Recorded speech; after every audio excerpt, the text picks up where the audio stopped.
evening and welcome. This is our Wednesday, August 17, 2016 edition of the Government News Brief.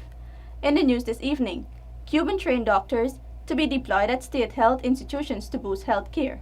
Guyana Civil Aviation Authority is moving to rise above its challenges and high-level forum brainstorm coherent approach to adolescent and youth issues. These and other stories when the news return. I am Shivani Ramprasad and this is the Government News Brief. Stay tuned. Thank you for staying with us. Here are the details. The public health services will be boosted from the contribution of 6th-year medical students completing internship in several regional hospitals across the country. Find out more in this report. A total of 46th-year Cuban-trained medical students are expected to be placed at regional hospitals across the country as interns for a period of 1 year. After today's orientation, their internship is expected to commence next week.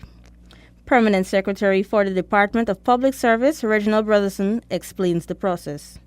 This batch that we've just had orientation with completing the 6th year of medical training in Guyana, their internship. And they will be spread across Guyana. They will be of course, in Region 4 at Diamond. They'll be in Region 6 in New Amsterdam. They'll be in Region 2 in Essequibo. And they'll be the West Demerara Regional Hospital in Region 3. Additionally, the medical interns will be placed at Maikoni Regional and Suddy Regional Hospitals to complete their period of training and service while receiving a monthly stipend of $60,000. Upon completion of internship, they will become licensed medical practitioners. Many distinguished persons, doctors who have done so well, had their initial training in Cuba. So no doubt, you batch here, 6th-year medical students will be following closely in those footsteps.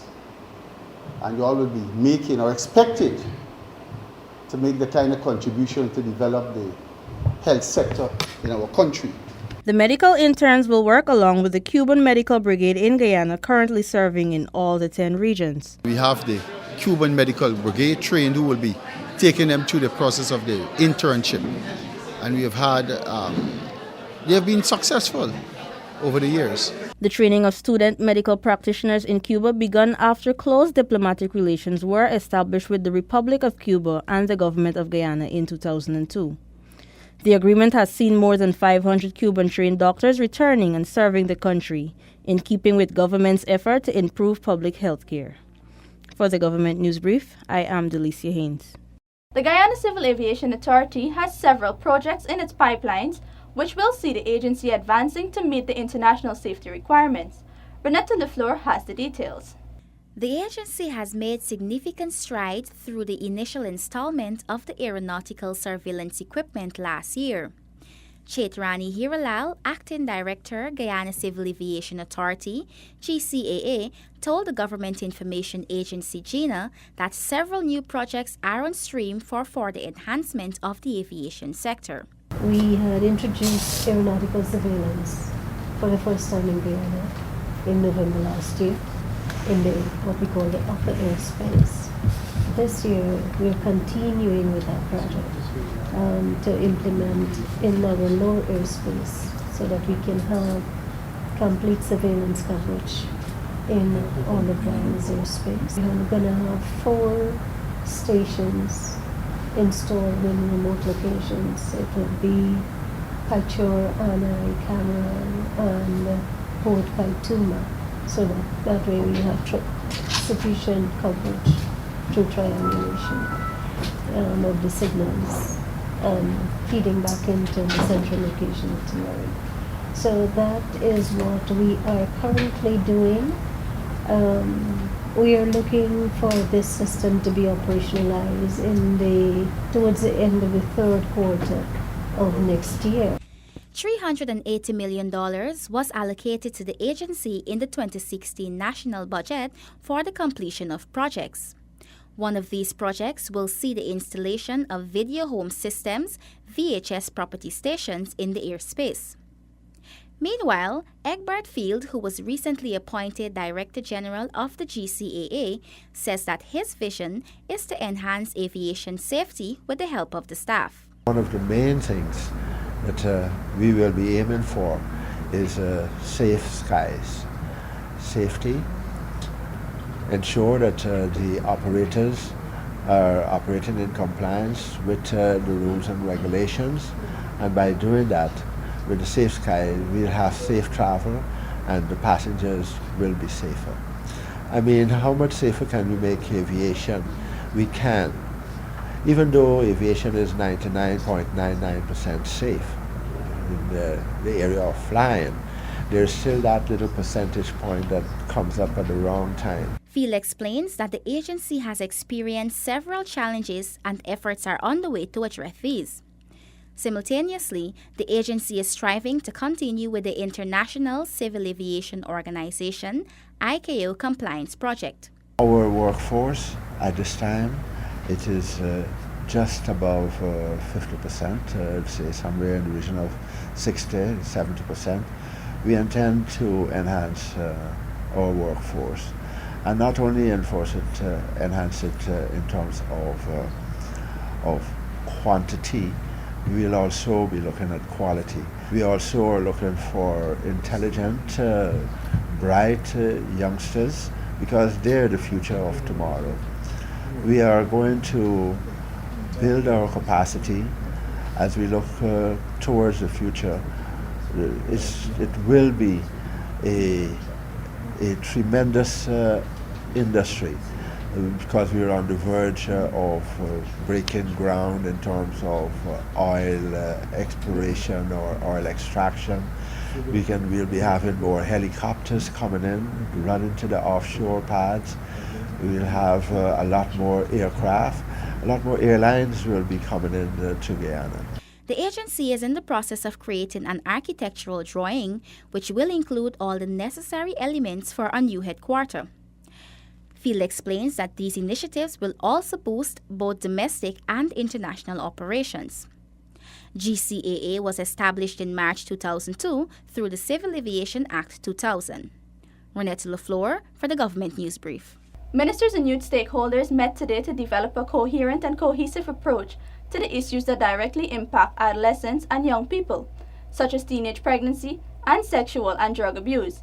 Details in this Tiffany Rodius report. The discussions were held with several ministries and stakeholders with interest in advancing programming for youth and adolescents. More than 50% of Guyana's population is adolescent and youths. Guyana also has the highest rate of teen pregnancy in the Caribbean, according to the United Nations World Population 2014 count. First Lady Sandra Granger says addressing adolescent pregnancy requires a multi-sectoral approach. It is clear that the issue of adolescent pregnancy requires inputs from the ministries of communities, education in respect of both formal education and youth, public health, and social protection. If the child has been a victim of rape or trafficking, legal affairs and public security will also need to be involved. Meanwhile, Minister of Social Protection Valda Lawrence says her ministry recognizes the need for a synchronized government approach to address these issues. I'm seeking collaboration. I'm seeking to ensure that we have an objective, the government's objective for our youths. To ensure that what we're doing in our respective agencies and ministries, that we are in sync with each other. Minister Lawrence adds that no one sector can address the issues affecting youth. The multi-sectoral discussion was hosted in answer to call for action developed by youths during a symposium held in observation of World Population Day on July 8, 2016 at the Arthur Chung Convention Center. For the Government News Brief, I'm Tiffany Rogers. While some students are enjoying the August vacation, there are many others who are seizing the opportunity to enhance their job readiness. Here is how in this report. Over 70 youths are engaged in carpentry, electrical engineering, welding, metalwork, auto mechanic, information technology, and mathematics and English at the Leonora Technical Institute. The program, initiated by Commander of D Division of the Guyana Police Force, Stephen Mansell, is in its second year. Commander Mansell says the program targets youths in remote areas. We target now the youth from the riverine communities of Bonasico, Hog Island, Santa Mission, but For some reason, Santa Mission did not came out. We have outside it because Hog Island and Bonacika youth, including those from Perica, Virgin Nugent, Tushan, Lenora, Denamstel, as far as Wales, with us. The commander says when the youths complete the 6-week training, they will be offered a chance to participate in a 1-year diploma program. The commander points out that the program is already helping to keep youths off the streets, and hopefully it will see the reduction of crime in the region. And in so doing, reduce the rate of wrongdoing, so to speak. I wouldn't say to want to state crime, because idle minds are the devil's workshop. So having harnessed the young minds, it is now left to those persons who are pursuing the 1-year program to build on what they have already learned and to go into the field of work. Youth development continues to be on the front burner for the government. In June 2016, a national youth policy was laid in the National Assembly. The policy outlines a number of initiatives and training programs which will foster well-rounded individuals. Shanta Goberdan with this government news brief. Public officials who enjoy immunity under the Constitution will not be immune under the State Assets Recovery Agency Act. Attorney General and Minister of Legal Affairs Basil Williams says that public officials who pillage state assets will still be prosecuted despite having immunity. In terms of pillaging the assets of this country, equally, we will argue that the immunity that corporates in here in the Constitution doesn't afford him any defense. The draft State Assets Recovery Bill is intended to recover state property unlawfully obtained by public officials through civil proceedings. However, Guyana's constitution makes provisions for the immunity of the president against civil or criminal proceedings. But the Attorney General believes that the issue of immunity is debatable. It's always a question for debate.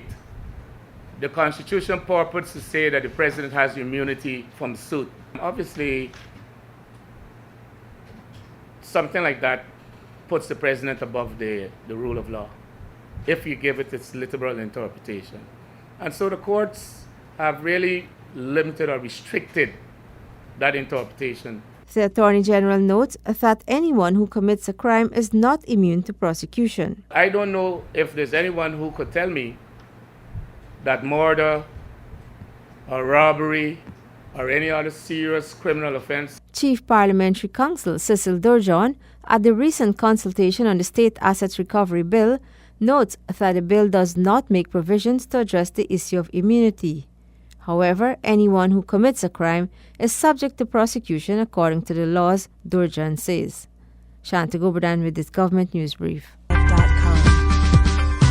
This has been another edition of the Government News Brief. The details of these and other stories can be found on Gina's website. We encourage you to subscribe to our website and YouTube channel.